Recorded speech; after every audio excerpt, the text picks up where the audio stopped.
Hello friends, Radhe Radhe. आशा करती हूँ कि आप सभी अच्छे होंगे। तो चलिए आज मैं स्टार्ट करती हूँ वरुथनी एकादशी की व्रत कथा। इस एकादशी को बहुत ही शुभ और फलदायी माना गया है। मान्यता के अनुसार वरुथनी एकादशी व्रत करने से व्यक्ति के सारे पापों का नाश होता है और उसे सौभाग्य की प्राप्ति होती है। हिंदू धर्म के शास्त्रों के अनुसार जो व्यक्ति वरुथनी एकादशी का व्रत पूरे श्रद्धा और मन से करता है उसे वैकुंठ लोक की प्राप्ति होती है। वरुथनी एकादशी व्रत करने वालों की सारे पाप नष्ट हो जाते हैं। तो चलिए सुनते हैं वरुथनी एकादशी व्रत कथा।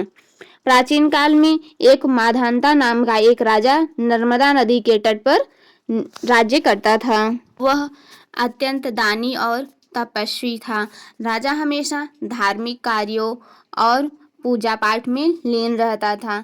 एक बार जब राजा वन में तपस्या में लीन था, तभी एक जंगली भालू आ गया और राजा के पैर को चबाने लगा। और राजा तनिक भी नहीं घबराया और अपनी तपस्या में लीन ही रहा।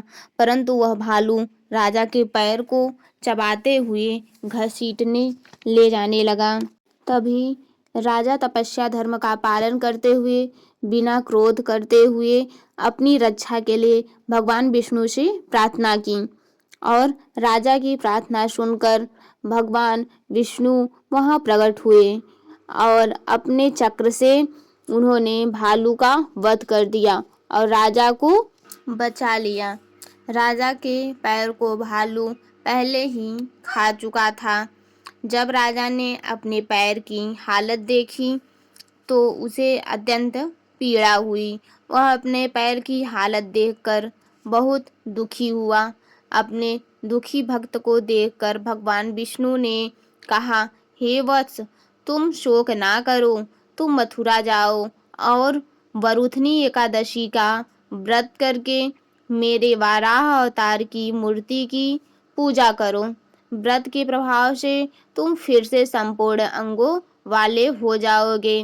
भालू के द्वारा तुम्हारे पैर का नष्ट हो जाना तुम्हारे पूर्व जन्म के दुष्कर्मों की सजा है। भगवान विष्णु की आज्ञा मानकर राजा माधांता मथुरा जाकर पूरे श्रद्धा और लगन से वरुथनी एकादशी का व्रत किया। व्रत के प्रभाव से शीघ्र ही राजा पुनः संपूर्ण अंगों वाला हो गया और सुंदर हो गया। ये थी वरुथनी एकादशी व्रत कथा।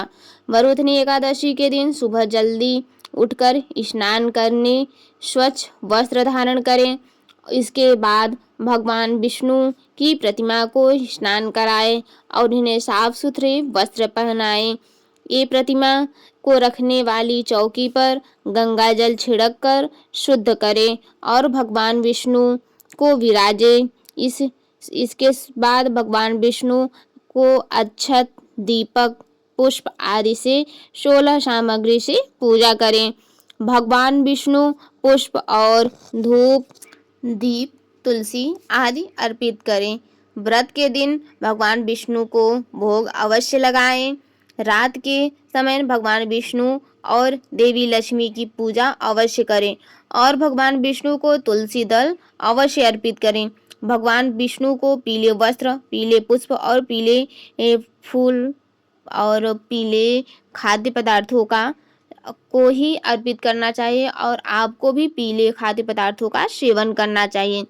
और माना जाता है कि एकादशी के दिन पीपल के वृक्ष में जल चढ़ाने से बहुत ही शुभ माना जाता है।